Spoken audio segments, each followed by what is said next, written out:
प्रयागराज में दोपहर बाद से फिर से एक बार माहौल गर्म हुआ है। मामला सिर्फ है अतीक अहमद का। अतीक अहमद का यह कार्यालय है। बसपा के समय से ही इस कार्यालय को तोड़ा गया था। उसके बाद भाजपा ने इस कार्यालय को 2 बार ढहाया, लेकिन इस कार्यालय से उमेश पाल हत्याकांड के तार लगातार जुड़ते जा रहे हैं। आज भी एक यहाँ बड़ी घटना देखने को मिली। जब इसी घटना पर देख रहे हैं, इसी स्थल पर जैसे ही जो प्रवेश द्वार है, यहाँ टूटा फूटा प्रवेश द्वार के पास में आपने देखा कि यहाँ पर कुछ खून के धब्बे मिले हैं, ब्लड्स के धब्बे मिले थे। और वो सबसे बड़ी चीज़ थी, उस पर एक चाकू था। चाकू जो था लकड़ी का था, और लकड़ी के बेत में एक छोटा चाकू था, धारदार चाकू गिरा हुआ था।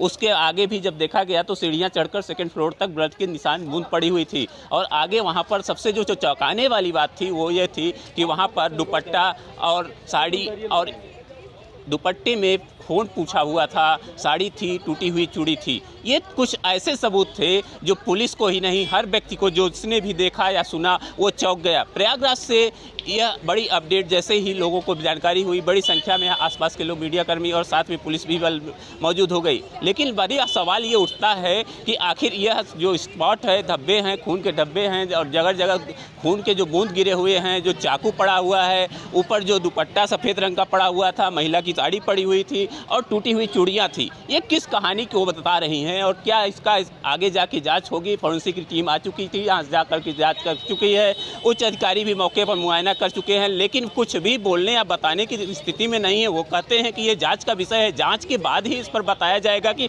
आखिर आगे क्या होगा या इसे किस लिए किया गया है।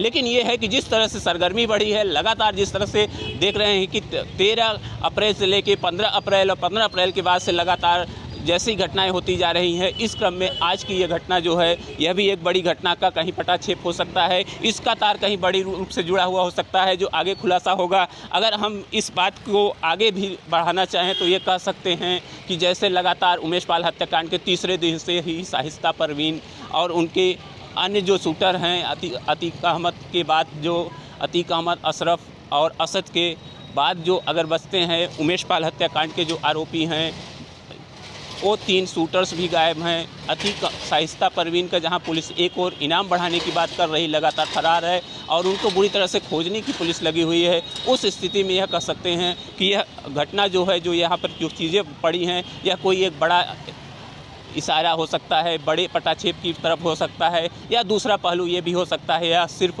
डाइवर्जन करने के लिए, अफवाह फैलाने के लिए, पुलिस को डाइवर्ट करने के लिए भी हो सकता है। और हो सकता है कि अगर पुलिस का ध्यान भटकाने के लिए, मीडिया का ध्यान भटकाने के लिए ये कृत्य किया गया हो। प्रयागराज से NBT ऑनलाइन के लिए मैं शिव पूजन